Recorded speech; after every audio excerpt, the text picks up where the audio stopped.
All right. So my question is, um, tell me about Japan. I've not heard much about Japan or why you were there or what happened while you were there.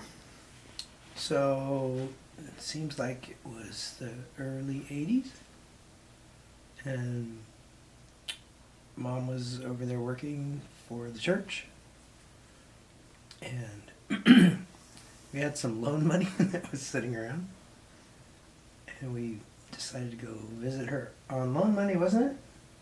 Yeah, but the loan money wasn't sitting around. We specifically took out loan We money to go. specifically took out loan money to go. Um, and I remember meeting your mom's cousin who had married a Japanese lady, and they lived in this really cool house with tatami mats for floors, and he was a little weird. Grandma was really happy there, it seemed.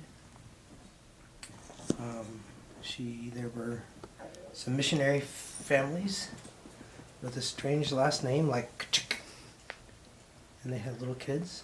Kachuk. See there, Kachuk. I was close. But we visited temples and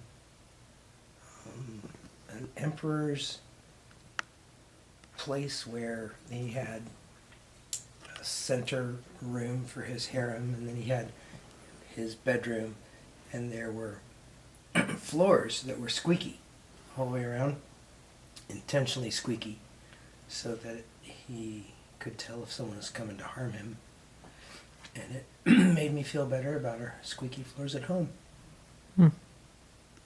So, Japanese gardens, it was really, really beautiful the way they had done stuff. And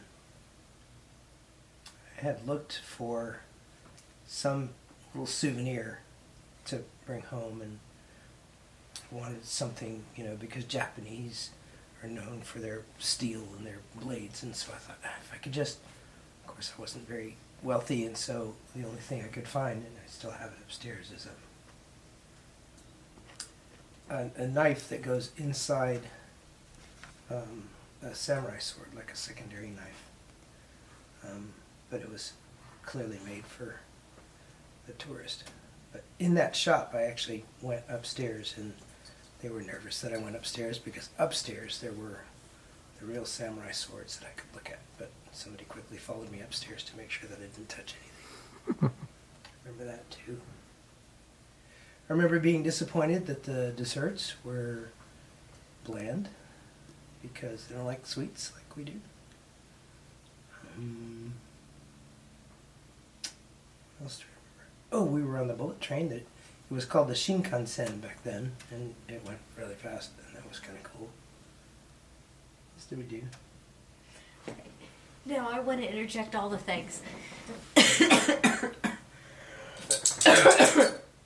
So, you also wanted to buy the food dogs. Oh, yeah. And you found them in the airport, just Oh. the perfect one, the lost wax method. Yeah, it was a little bronze one. It was just gorgeous. But it cost $80, and so we wouldn't spend the money for it, and he's spent the rest of his life looking for one. Yeah. That's actually my one life's disappointment. It's not buying that food dog. It's not bad for an old man. Grandma was a terrific tour guide. She really had planned a really good trip, and She we did. did tea ceremonies and did stuff. She did a really good job. But she had already been there a year or more by the time we showed up, and Dad learned more Japanese and knew how to ride the bus and read the signs and do everything in the 2 weeks we were there than Grandma had learned in the whole first year. And of course everybody thought he was native. Well, her British accent was her undoing, because there was this one destination that she was trying to get across to, I forget, it was a train agent or taxi driver. And she kept saying, "Oh, Monte Sando. Oh, Monte Sando." And it's like, no, you just read it phonetically, and it's omotesando, and they go, oh, and we went off. But so she also took us to this place where they make cultured pearls, and we visited a shop. It's what's the name of the pearl? Anyway, they're still famous. It starts with an M. Mickey Moto or something.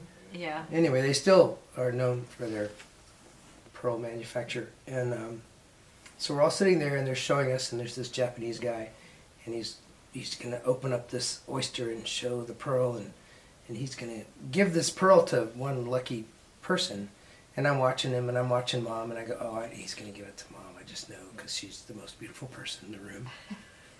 And she's like, nah. And so sure enough, he opens up the pearl, he shows it all off, and he gives it to Mom. And that was maybe the beginning of her understanding that she's always been the most beautiful person in the room. I've been trying to convince her that ever since, and it's hard. Struggle's real. It is.